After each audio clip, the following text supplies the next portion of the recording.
right, so we are back. Hope everyone is doing super well out there. Now, everyone knows I've been sort of going on this crazy deep dive into VR, AR, avatars, and this has led me to Amir Bozorgzadeh. And Amir, where are you located again? We're headquartered in beautiful Lisbon, Portugal. Beautiful Lisbon. So my Absolutely beautiful Lisbon. It is the California of Europe. So our search for VR and AR and avatar trends and answers and here in 2019 have led us to Lisbon. They've led us to Amir. Amir, how are you today? I'm super, super happy to be on this podcast, and I'm gonna geek out with you. So I'm even happier about that. Oh man, that's my guy. So Amir, I just really want to get right into it. You are the CEO and founder of Virtual Leap. I've been hearing about Virtual Leap a lot lately. You are very busy. You contribute to VentureBeat. You're all over the place. And I really just want to get into it with you. Tell us about Virtual Leap. Tell us where you stand in this world here in 2019. Yeah, like where to start? Because people sometimes tell you, "How did you get where you are? What are you doing?" And you have to you have to dish out this rationalized narrative that made like a sequential logic of how you got there. And how I got to VR and AR and how I got to what we're doing with Virtual Leap has been like a meandering twist and turn. And really, like the VR sector in and of itself has been just all over the place too. But we got into the scene about 3 years ago, and we were very big on WebXR, or as it was known, WebVR back then. And we were running hackathons. And then in one of those hackathons, we discovered that analytics was a really underserved and premature, how do I say it? Like it was pretty much barren territory. It was like we were noticing like the only things in analytics for the VR and AR sector was basically like copying and pasting the Google Analytics model, which we found completely boring. And we were like, well, for VR and AR, you have this additional dimension, right, coming into play. You have this whole new third, dimension that brings in the human-centric element in a whole new way for digital media and technology as a whole. And so where's the additional dimension to the analytics side? And the meandering river of failing and trying to test out different things led us to what we're doing now, which is we're at the intersection of what I call like neuroscience research, machine learning to some extent, and both VR and AR. We basically have created a series of neurometrics. That's what we're calling them right now. And this Am is I Virtual changing? Leap. Is that right? This is Virtual Leap. All Yeah. right, cool. Yeah. So, I mean, these neurometrics basically do one thing, which is we say on our website that we translate body language into psychographics or like emotional insights about a person in a VR or AR environment. But what that means is not body language like my grandmother's really hyper gesticulation when she gets excited with her hands. We're listening to the autonomic nervous system. We're talking about a part of our physiology and physicality that is always sending signals on a subliminal and conscious level. And thanks to headsets, VR and AR, and particularly the ones that are the more expensive and more nifty, like the HoloLens, they can listen to this otherwise veiled aspect of our body language, the kind of body language that we all kind of anecdotally know has an impact in our communication and self-expression, but we never can actually quantify it or put our finger on what exactly that means. But the new data points captured by headsets allows us to start to make sense of it. And thanks to years and years of neuroscience research, has been just collecting dust otherwise. So what I'm hearing you say is that we are now in a position to effectively measure and record and use body data that we're not even aware that we're giving off. Is that fair to say?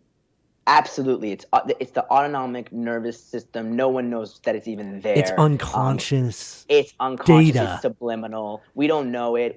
It's like the lie detector test. No one really understands why there is a piece of our consciousness separate to our ego that will tell you the truth, regardless of your ego's volition or interest. Like what is that other aspect? And the autonomic nervous system is part of that. It's like a part of our physiology and physicality that is always saying stuff and doing stuff, but it's not really connected to our conscious awareness. So then what are you doing with this data? Describe what Virtual Leap does.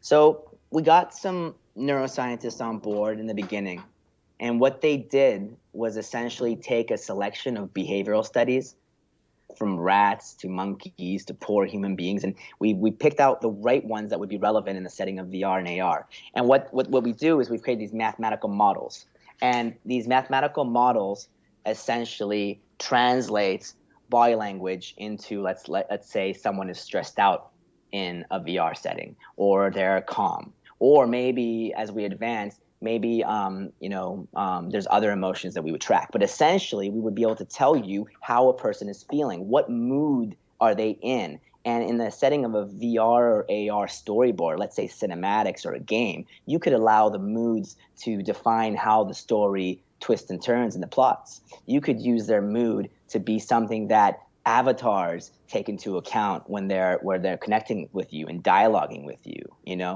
So we're basically giving either in real time or after a session in VR and AR, developers can actually know what the emotional state of users are. And it's not because they have a special headset with EEG tracking or eye tracking or checking the temperature of their skin. Those are all other aspects of the autonomic nervous system for sure. And we use that on the back end to validate our math. But simply with the positional tracking of a headset, we can know the emotional state of a user. And the reason for this is no one really realizes it, but let's take the Oculus Go as an example. It's a 3 DoF headset, so 3 degrees of freedom, no room scaling, no movement around your room with it. This is a pretty simple version so far of what we're ultimately headed towards, which is headsets that are standalone and you can move them all around wherever you want to go. But in this case, the Oculus headset tracks 9 different positional data points, accelerometry, for example. And the one controller with the Oculus Go that pairs with it has 7 data points. That's 16 data points together that we are potentially being able to collect with this 3 DoF headset. It's usually trashed in the bin. But what we're doing with Virtual Leap is basically taking these 16 data points and putting them into the churn of these mathematical models, and then basically saying Bob is not happy. We give So that. they map to emotions. This data Right. and analytics map to emotions. You don't need anything fancy on the body, but given the current equipment here in 2019, you're starting to figure this out. Exactly. Wow. I'm listening to you explain it, and I'm just making notes to how to change I'm myself. just trying to simplify things and make sure I'm not the smartest guy on the block. I might be the How most curious guy in the block, but definitely not the smartest. So I just want to make sure I understand. And what I'm hearing you say is that there are many implications for this in a variety of settings. How are you as a business? Do you have customers right now? Where are you? the ones I can talk about, for example, we're working with Trimble and the AEC side of things as a pilot partner. So, okay, I'll backtrack. Yeah. What we have to do when we create these mathematical models is one thing is we have to be aware that they can mean different things in different contexts. They're extremely context oriented, even though we're trying to create an application that even allows them to be context free, applied in any particular environment without first setting like a particular category. But basically what we need to do is create templates. So let's say some entertainment-oriented creator wants to make a VR game, and it's an adrenaline rush game like Duke Nukem VR. One of our data points might mean completely different thing in the setting of a Duke Nukem VR experience than a meditation app, as the polar opposite. So we're creating all these templates to basically ultimately release a platform later in the summer where a content creator can come and pick what category they are, and then the metrics are most relevant to them in that way. But that requires us first to work with pilot partners across different categories of content. And one of them, for example, is enterprise, and subcategories of that, one of them is AEC. And Trimble, for example, would like to apply it in a particular setting, where it makes sense in the sense of, like, let's say simulations that have to do with architecture, and help that enterprise niche. On the other hand, we're in talks and working steadily to onboard the NBA via NextVR. So NextVR is the platform that allows you, with Oculus Go, for example, to watch NBA games as if you're sitting at the right by the center stage, right? But this is a 360 video, and they're really limited in terms of analytics.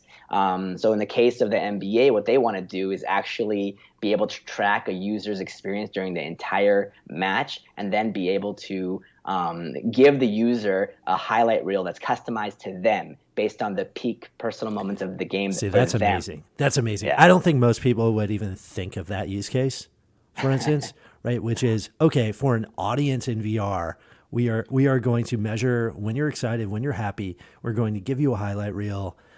We are going to give you all of this information to give you a better experience to the actual user as well, right? That's amazing. Obviously, I'm geeking out on all of the implications for avatars.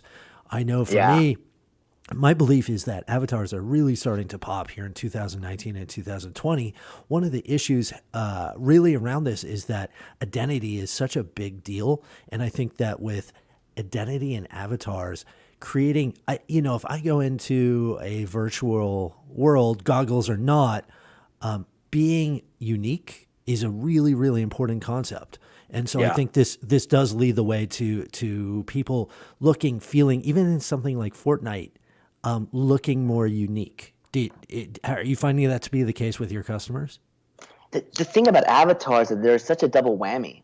For example, if we talk about not with our tech or autonomous avatars or virtual beings or whatever different people are calling them, but if you talk about avatars in relationship to us as people who put on different avatars in VR and AR, all these weird things suddenly pop up in the setting of VR and AR, like proprioception, our awareness. There's a part of our reptilian brain and all this stuff that actually has a certain self-image kind of coded inside it. And so in the VR and AR, there's all sorts of implications about when we start using avatars that, let's say, are wrongly in the wrong dimensions, like the arm is too long than our brain actually thinks of our arm to be, or too short. There's actual implications that could be negative or positive. I mean, it has implications on when you use avatars of a certain setting. It's like back in the old days of crazy, what are those crazy festivals? I'm thinking about Carnival. You put on masks and people had that affect your identity, really, truly. And in VR and AR, avatars have that gateway of a very weird door that I don't think we're very, very aware of, the long-term consequences of what we're kind of stepping into. But on the other hand, you have avatars as the gateway through which AI-powered characters can suddenly pop up from the other end, and people are calling let's talk the avatar layer of AR, not VR, but let's talk about the AR cloud and the mirror world, as people are calling it, or Magic Leap is calling it the Magicverse on their end. But they're thinking about how the world's going to become alive with a digital layer that just maps out to physical reality and makes the world come alive with a double, like a digital doppelganger. And avatars, from that point of view, I mean, if you look at companies, startups like Artie, which has developed their own Wonder Friend engine to allow brands to create. What's the name of that company again for our audience? ARTIE, and I believe Artie. They're right in your corner of the neighborhood of Los Angeles. Actually. I think so as well, actually. You have to talk to Artie, and Artie are these brilliant guys, brilliant team that are essentially focusing right now on mobile AR, particularly, and I agree with them on this. They're focusing on that because that's the largest distribution. That's where the most, there's over 1 billion enabled smartphone users that could potentially get access to this kind of tech for mobile AR, but they're bringing avatars powered by AI. Let's talk sentiment analysis. Let's talk NLP, object recognition, facial recognition. They can I think they can identify like 7 emotions right now in the mobile AR setting in terms of facial tracking. And anyways, all those things come together in mobile AR to bring life these branded or unbranded or whatever characters that are driven by AI, and they can listen to what you're saying or and respond and remember what you did in a particular setting. They're like getting increasingly intelligent. But the coolest thing is that in the setting of AR and VR, it's probably going to be like a whole world of these characters popping up, and that's what I think Armando Kerwin, the co-founder of Arty, he's been calling that the avatar layer.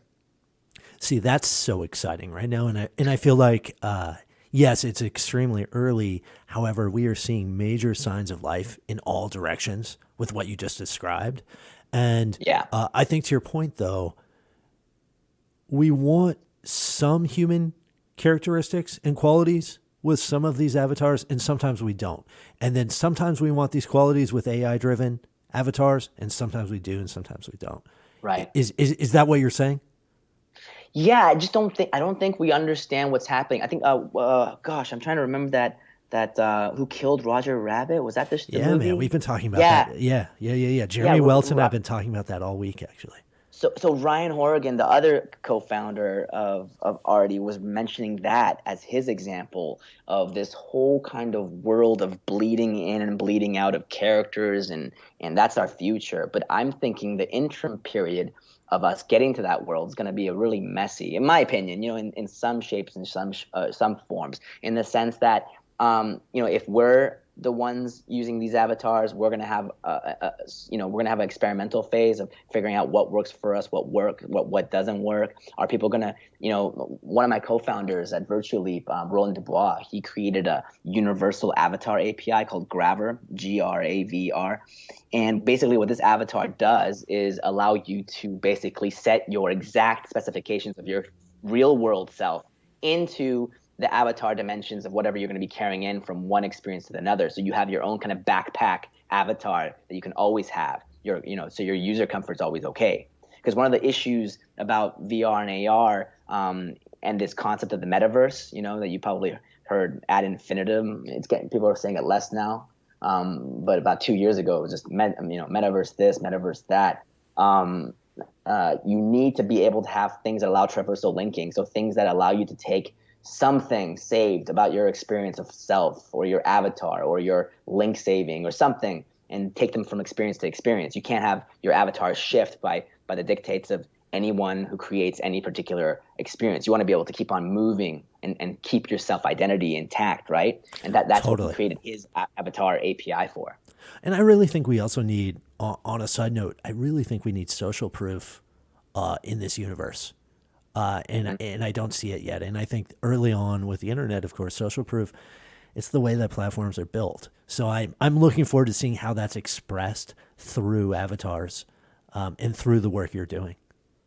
Totally agree. I mean, the thing is, right now it's just so fragmented. And I think one thing that I've never seen as fragmented as, with the VR and AR industry, it's how fragmented it gets. I mean, in the first 4 or 5 years, you see the hardware manufacturer, people creating their own hardware, then creating their own, software to create walled gardens around whatever they can, monopolize before an entire industry even has a chance to even manifest. And that caused so much fragmentation. And it's still causing fragmentation. I've never seen so many people doing things in different directions. There's a lack of unity. And we need unity to be able to have kind of that gel that allows everything to start connecting together, and then we can have things like social proof. Because you can't have social proof until there's some, I don't know, I think there's a little bit more solidarity. You have platforms like High Fidelity that are completely walled gardens, and they want to create their own thing in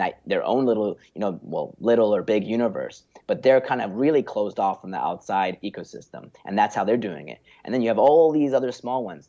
We really need to see some more, I think, standards set into motion, and in particular in relation to avatars. I think that's the case. I also think there's an example where with what you're describing, I think on a micro level with individuals learn how to transverse universes and platforms, so to speak, Mm. and piece things together and travel from one platform to another with maybe a constant identity or maybe with some sort of constant data. And I'm actually seeing that happen on a very micro level. I've been playing around with VR chat recently. I think VR chat's Right. happening, man. I think it's cool. Well, are you? Have you played around with that at all?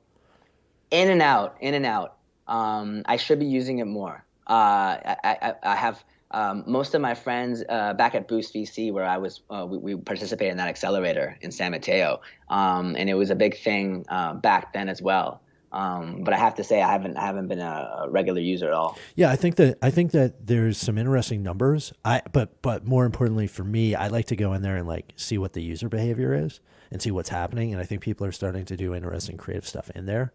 And I think that bodes well for what we're describing. Hey, everybody, this is Ben. So I wanted to take a second away from the podcast to tell you we are now offering chance bending coaching. So it's I'm so excited about this. It's crazy. Basically, we offer a program where we help entrepreneurs get results. First and foremost, we help you get results. We have incredible testimonials. We've helped so many people over the last year or so, and I think you're going to love this program. We give you an actionable plan. We teach you how to run business models. We really just help you move toward that entrepreneurial life you were meant to lead. So, pure and simple, we create business results.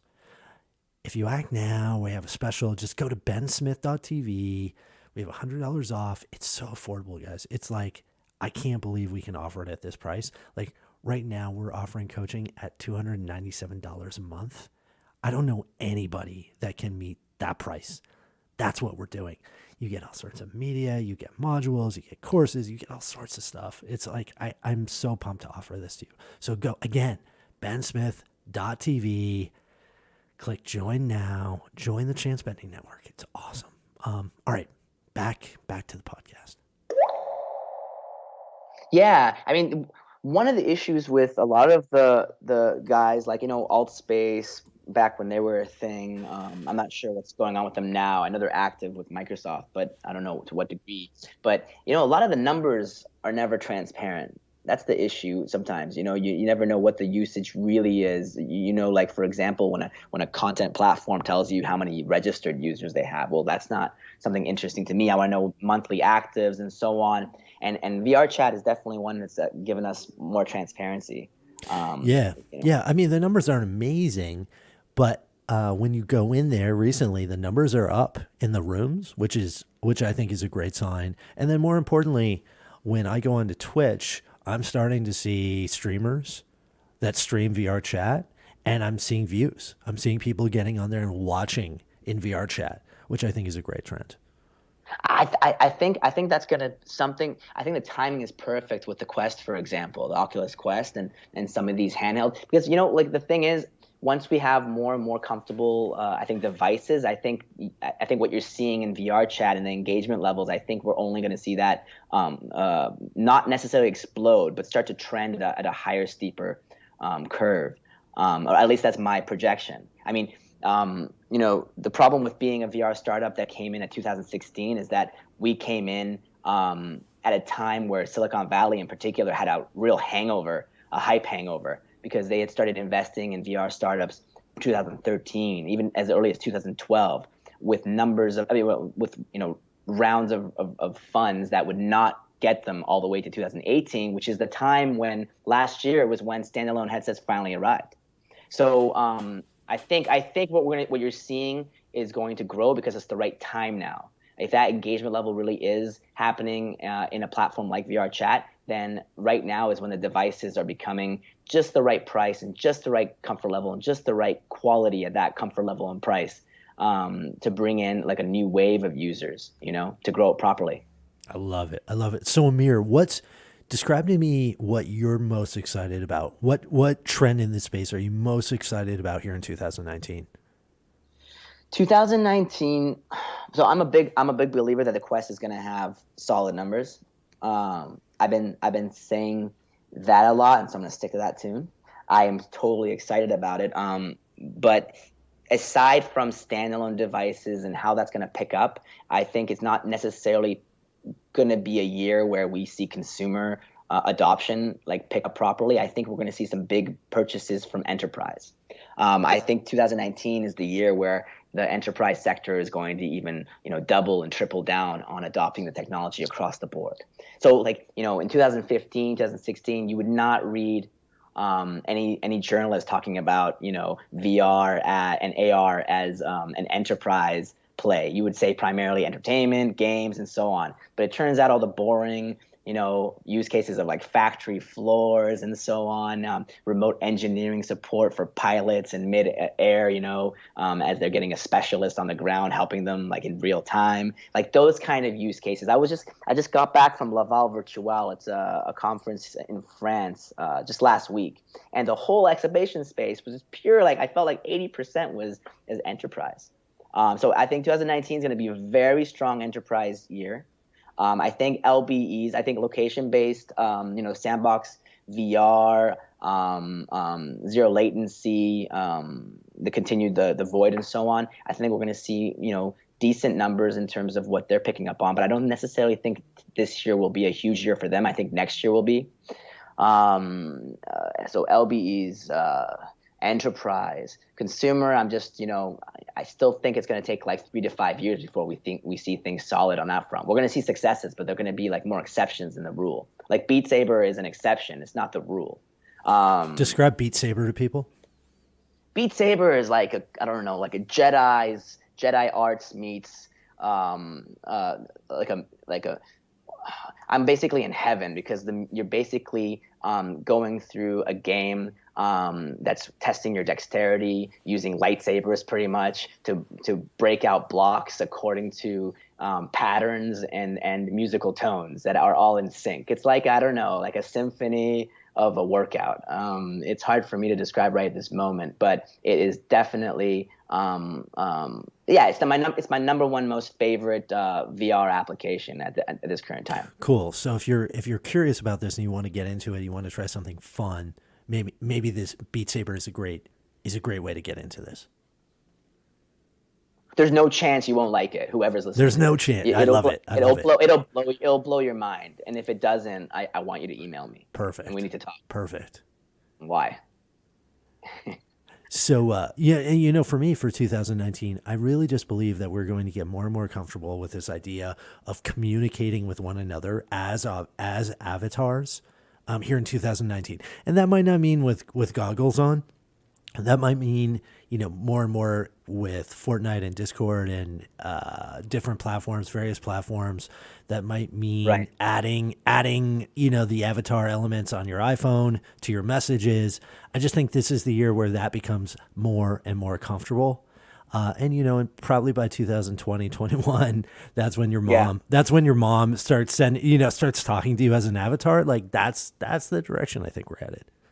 I think so, and I think I don't know if you're following the WebXR API, to what degree you are, but the whole thing about WebXR is it's a JavaScript API that allows you to load VR or AR just using the web browser on your laptop or your phone, and it's kind of like, we call it progressive enhancement strategy, but it means that a VR or AR piece of content could load on any device at any side of the spectrum. So, for example, if you have a mobile phone or your computer handy, you can load it and you can enter that world through the gateway. We call it the magic window. Like if you let's say there's a VR social network, and you don't have your VR headset or AR headset handy, you could enter it through the magic window of the digital screen of your laptop or your smartphone, and enter that way as some kind of, like, I don't know, pixel or avatar that's really generic. But then progressive enhancement strategy means that if you can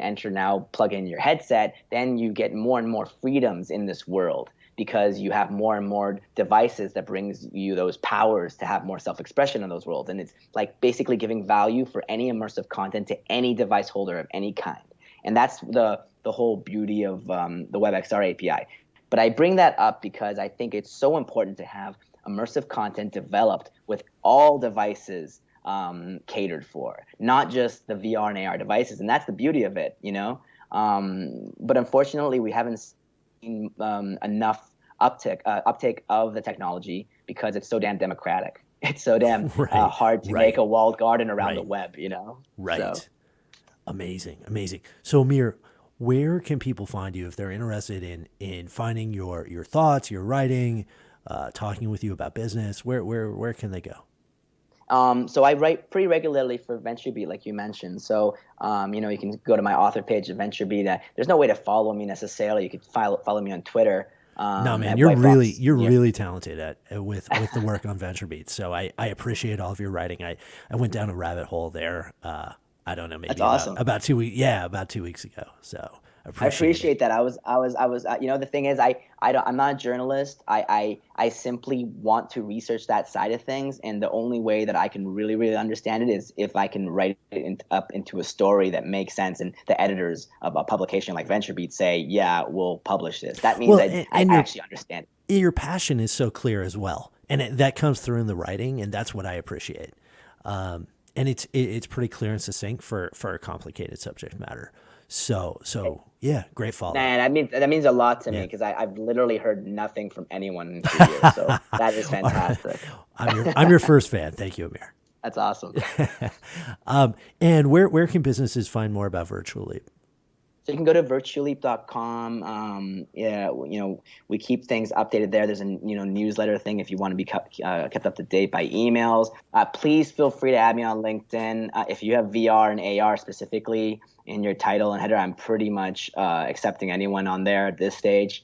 But I'm really, really open to invitations and emails in general. You can. My email is amir@virtualleap.com. Yeah, I'm particularly interested in anyone who is in the side of avatars, volumetric capture. This is a particular interest of mine right now. Awesome. And so maybe next time you come on Chance Bending, we should do a little demo for the audience so they can see. Oh, I'd love that. Yeah, I want to get video so everybody can see what this looks like. I think what you're doing is like you're right on track, man. It's gonna get crazy. One thing I didn't mention, Ben, is because we've created these mathematical models, and they're brand new. There's no, what do you base them on except for what we do when we create? We've basically developed this consumer-facing app called the Attention Lab, which is going to be launching on the Oculus Store likely next month in its first version. And it's basically this how to describe it? You basically enter an R&D lab that features a series of gamified experiments that we've developed powered by our neurometrics. Like the first one that's going to launch is basically a pirate shooter game, and it's going to test your dexterity and stress levels. But the data that we collect there basically feeds back and stress tests our mathematical models to help us refine them. But in return for the user playing these games, which are fun in and of themselves, they come out and they basically get a psychological report about their own personal neuroscience. So that's something to keep a watch for. And I'd love feedback from anyone who plays that game. Obviously, it's a free-to-play game, and it's all about basically just crowdsourcing and figuring out this whole new field of neurometrics. Why don't we have you back when that launches so we can do a little demo and show people what Awesome. this sort of looks like? And I'm so excited for that. Yeah. I will definitely keep you in the loop, and you'll be the first to know. All right, man. So let's keep checking in. I'll talk to you in a month. If people want to find you, go find Amir. He's the best. Go find him on VentureBeat. I'm telling you, the writing is really good. So that's awesome. All right, Thank you man. so much. Have a great night in Lisbon, and we'll talk to you again soon. Yeah, man. Ben, good morning. Have a great day All ahead. Right. Till then. Cheers.